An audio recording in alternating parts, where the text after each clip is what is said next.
I'm about to show you something that might change everything you thought you knew about eating bread and rice with diabetes. Not a medication, not a supplement, not some exotic superfood you've never heard of. A simple sequence, the order you eat your food. And I'm going to walk you through this technique right now, with exact steps and specific examples, so you can try it at your very next meal. I'm Dr. Sarah Mitchell, and after 18 years as an endocrinologist specializing in diabetes management, I've watched hundreds of patients over 60 eat the carbohydrates they love without the blood sugar roller coaster. I've seen A1C levels drop by half a point in 3 months. I've seen post-meal glucose readings stay under 140 when they used to spike to 200. Same foods, different order. That's it. This works because of how your digestive system processes nutrients. When you eat carbohydrates first on an empty stomach, they break down rapidly into glucose and flood your bloodstream. Your pancreas panics, insulin surges, blood sugar spikes hard, then crashes. You feel exhausted, hungry again in an hour. But when you eat vegetables and protein first, they create a protective barrier in your digestive tract. Carbohydrates get absorbed more slowly. Glucose enters your bloodstream gradually. No spike, no crash. Steady energy for hours. The research is crystal clear. A study published in Diabetes Care in 2024 showed that eating carbohydrates last reduced post-meal glucose spikes by 37% compared to eating them first. Another study from 2023 found that this simple sequence lowered insulin levels by 29% after meals. That's equivalent to adding another diabetes medication, except this is free, has zero side effects, and you control it completely at every single meal. The pharmaceutical industry doesn't talk about this. There's no profit in teaching you to rearrange your plate. But the science has been hiding in plain sight for years. And by the end of this video, you'll know the exact 3-step sequence I teach my patients, plus 3 additional tricks that make bread and rice even safer for diabetics over 60. Let's start with the foundation, the 3-step eating sequence. This is the core technique. Simple, proven, powerful. Step 1. Vegetables first. Not a side dish. Not something you eat alongside your main course. The very first thing that goes into your mouth. Raw or cooked doesn't matter. Leafy greens, broccoli, cauliflower, peppers, zucchini, asparagus, green beans. These are your foundation. They're packed with fiber that creates a physical barrier in your stomach and small intestine. When carbohydrates arrive later, they have to navigate through this fiber web. Digestion slows dramatically. Glucose absorption becomes gradual instead of explosive. The fiber does something else too. It feeds the beneficial bacteria in your gut that produce short-chain fatty acids. These fatty acids signal your body to become more sensitive to insulin. Your cells respond better to the insulin you're already producing. Blood sugar control improves not just for this meal, but for hours afterward. Some research even suggests this effect carries into the next meal. That's called the second meal effect. Eat fiber-rich foods now, and your blood sugar response to your next meal improves, even if that next meal doesn't have much fiber. Your body remembers. A study from UCLA Health confirmed this. Researchers had participants eat the same meal 3 different ways. When vegetables came first, post-meal glucose levels were 29% lower than when carbohydrates came first. Same calories, same nutrients, different order. Massive difference in blood sugar. Let me tell you about Richard, 68 years old, type 2 diabetes for 12 years. He loved rice with every dinner. His post-meal blood sugar would spike to 210, even on medication. His doctor wanted to add insulin. Richard didn't want injections. I taught him this sequence. Vegetables first, then protein, then rice last. He measured his blood sugar after dinner that very night. 156. He couldn't believe it. Same portion of rice, different position on the plate. He's been doing it for 7 months now. His A1C dropped from 7.8 to 7.1. No new medications, just sequence. Step 2. Protein and healthy fats second. After you've eaten your vegetables, move to chicken, fish, tofu, eggs, cheese, nuts, olive oil, avocado. These foods slow gastric emptying. That's the speed at which food leaves your stomach and enters your small intestine, where glucose absorption happens. The slower food leaves your stomach, the more gradual the rise in blood sugar. Protein also triggers the release of hormones that make you feel full. You naturally eat less overall. Portion control becomes easier without willpower or hunger. And protein requires almost no insulin for your body to process it, unlike carbohydrates that require significant insulin. By eating protein second, you're giving your body nutrients it can handle efficiently before challenging it with the foods that spike glucose. A 2015 study from Weill Cornell Medicine found that eating protein before carbohydrates reduced post-meal glucose levels by 54 milligrams per deciliter on average in people with type 2 diabetes. That's the difference between a dangerous spike and a safe, stable level. And the insulin response dropped by 30%. Less insulin needed means less strain on your pancreas. Over time, that preservation of pancreatic function can slow the progression of diabetes itself. Let me tell you about Margaret. 71 years old, she couldn't give up bread. Morning toast was sacred to her. Her fasting glucose was good, but after breakfast it would hit 190. I told her to eat 2 scrambled eggs first, then her toast. Eggs first, every morning. 1 week later, she checked her post-breakfast glucose, 148. She called me crying. She thought bread was gone from her life forever. Now it's back, in the right position. Step 3. Carbohydrates last. Bread, rice, pasta, potatoes, now they're safe. Not forbidden, not eliminated, just repositioned. By the time carbohydrates arrive in your digestive system, vegetables and protein are already there creating a buffer. The fiber matrix slows everything down. The fats delay gastric emptying. The glucose that gets absorbed enters your bloodstream gradually, not all at once. This is not about eating tiny portions of carbohydrates. You can eat a normal serving. The research shows that even with the same portion size, eating carbs last produces significantly lower glucose spikes than eating them first or mixed throughout the meal. The order matters more than the amount. Now, some of you are thinking, does this really work if I mix everything together? What if I'm eating a casserole or a stir-fry? Here's what I tell my patients. Eat a side salad or raw vegetables first, then the mixed dish. That initial vegetable intake still creates the protective effect. Not as strong as keeping foods completely separate, but still beneficial. Something is always better than nothing. And here's what you do right now, today. Take a photo of your typical dinner plate. Look at it. Notice where the carbohydrates are. Tomorrow night, same foods, different positions. Vegetables take up half your plate. Eat them first, all of them, then protein, then carbs. If you have a glucose meter, check your blood sugar exactly 2 hours after you start eating. Compare it to what you usually see. Most patients tell me they see a 20 to 40 point difference immediately. 3 additional tricks that make this even more powerful.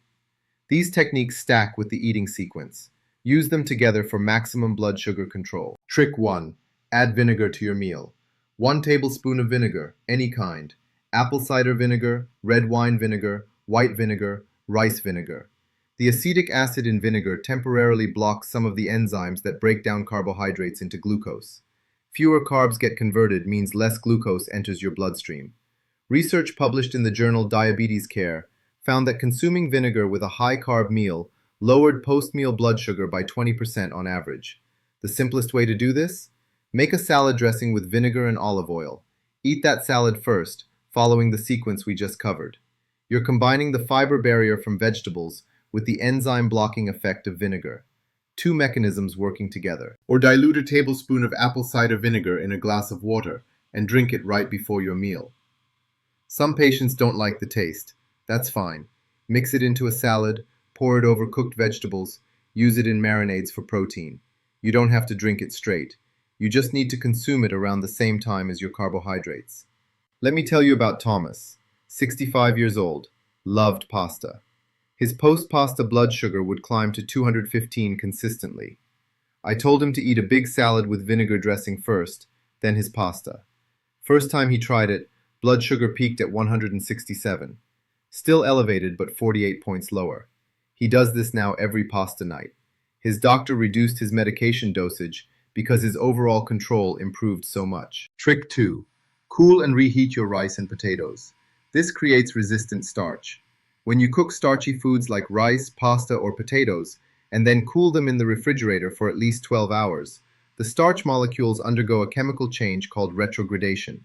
They crystallize into a form that your digestive enzymes can't break down as easily. That means less glucose gets absorbed from the same amount of food. A study in the Asia Pacific Journal of Clinical Nutrition found that cooling cooked white rice for 24 hours and then reheating it lowered the post-meal glucose response significantly compared to eating freshly cooked rice. We're talking about a 40% reduction in some cases, just from refrigeration. This is incredibly practical. Cook your rice or potatoes in advance. Store them in the fridge. When you're ready to eat, reheat them. They'll still taste good, but their impact on your blood sugar is dramatically reduced. And yes, reheating them is fine. The resistant starch remains even after reheating. You don't have to eat cold rice salad unless you want to. Patients ask me all the time, does this work for bread? Less so. The effect is strongest with plain cooked starches like rice, potatoes, and pasta. Bread has different structure because of the baking process and added ingredients, but it doesn't hurt to try. Toasting bread after refrigerating it might create some resistant starch, though the research is less clear there. Let me tell you about Linda, 69 years old. She meal prepped every Sunday.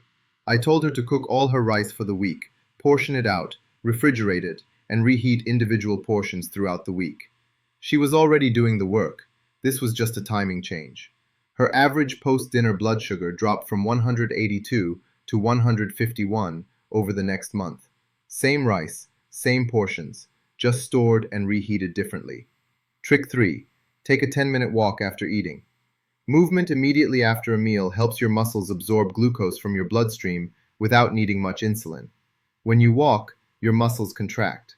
Those contractions open up glucose transporters on the muscle cell surface. Glucose flows in, blood sugar drops. No insulin required. You don't need intense exercise. A gentle walk around your house or neighborhood. Research from the journal Diabetologia found that a 10-minute walk after each meal was more effective at controlling blood sugar than a single 30-minute walk once a day. Timing matters. The walk needs to happen soon after eating, when glucose is entering your bloodstream. I tell patients to set a timer. As soon as you finish eating, set your phone for 10 minutes. Walk around your house. Walk outside. Walk in place while watching TV if weather or mobility is an issue. Just move. Your muscles will do the rest. Let me tell you about David. 73 years old. Knee problems made long walks difficult, but he could manage 10 minutes slowly. He started walking right after dinner every single night. His post-dinner blood sugar used to hover around 195. After 2 weeks of consistent post-meal walks, it dropped to 158 average. He combined this with the eating sequence: vegetables first, protein second, carbs last, then a slow walk. His blood sugar control transformed. His doctor was stunned at his next appointment. Putting it all together, your complete protocol. Here's exactly what you do starting at your very next meal. I'm giving you a step-by-step protocol you can follow today. Before the meal, if you're using vinegar, prepare it now. Either mix it into a salad dressing or dilute it in water. Step 1. Eat all your non-starchy vegetables first. Salad, steamed broccoli, roasted Brussels sprouts, sautéed spinach, whatever vegetables you have. Eat them slowly. Chew thoroughly. Your goal is to fill your stomach with fiber before anything else arrives. Take 5 minutes just for this step. Don't rush. Step 2. Eat your protein and healthy fats. Chicken, fish, beef, tofu, eggs, cheese, nuts, avocado. Again, eat slowly. Let your stomach register fullness. Another 5 minutes here. Step 3. Now eat your carbohydrates. Bread, rice, pasta, potatoes. Enjoy them. Don't feel guilty. They're in the right position. They're safe now. The vegetables and protein have prepared your digestive system. After the meal, set a timer for 10 minutes. Walk. Move. Let your muscles pull glucose out of your bloodstream 2 hours after eating. If you have a glucose meter, check your blood sugar. Write it down. Compare it to what you normally see after eating similar foods. Track this for a week. You'll see the pattern. And here's what you need to understand. This is not a temporary diet. This is not a 30-day challenge. This is a permanent shift in how you approach every meal. The eating sequence becomes automatic after a few weeks. You don't think about it anymore. It's just how you eat. Vegetables appear first on your fork without conscious decision. That's when real transformation happens. I've had patients reverse their prediabetes completely using this approach combined with other lifestyle changes. I've had type 2 diabetics reduce their medication dosages under careful medical supervision. I've had people in their 70s tell me they have more energy now than they did in their 60s because their blood sugar isn't spiking and crashing all day long. But I need to be very clear about something. This is not medical advice to stop or change your medications. Never do that without talking to your doctor first. What this is a tool that works alongside your current treatment plan. It enhances everything else you're already doing. Medications work better when blood sugar is more stable. Exercise is easier when you have consistent energy. Sleep improves when your glucose isn't crashing overnight. If your blood sugar control improves significantly using these techniques, your doctor might decide to adjust your medications. That's a conversation between you and them, based on your numbers, your history, your overall health. My role is to give you evidence-based strategies that research has proven effective. Your role is to try them consistently and report the results to your medical team. And here's the beautiful thing about this approach. It costs nothing. You're not buying supplements or special foods or expensive programs. You're literally just rearranging what's already on your plate. The vegetables you were going to eat anyway, eat them first. The protein you were going to eat anyway, eat it second. The bread or rice you were going to eat anyway, eat it last. Same foods, same grocery bill, different order. Completely different blood sugar response. Some patients tell me this feels too simple. They've been struggling with blood sugar control for years, trying complicated diets and expensive interventions. How can something this basic make a real difference? But that's exactly the point. The most powerful tools in health are often the simplest. Your body responds to biochemistry, not complexity. Fiber creates a barrier. Protein slows digestion. Carbohydrates arrive last. That's biochemistry. That's physiology. It works whether you believe in it or not. Start tonight. One meal. Follow the sequence. See what happens. If your blood sugar responds well, do it again tomorrow. And the next day. Build the habit. Let the results speak for themselves. I've seen this work for hundreds of patients. Now it's your turn. You have the knowledge. You have the protocol. You have everything you need to eat bread and rice without the blood sugar chaos. The only thing left is action. Rearrange your plate. Track your numbers. Take control of your health in a way that's sustainable, evidence-based, and completely within your power. Your next meal is your next opportunity. Make it count.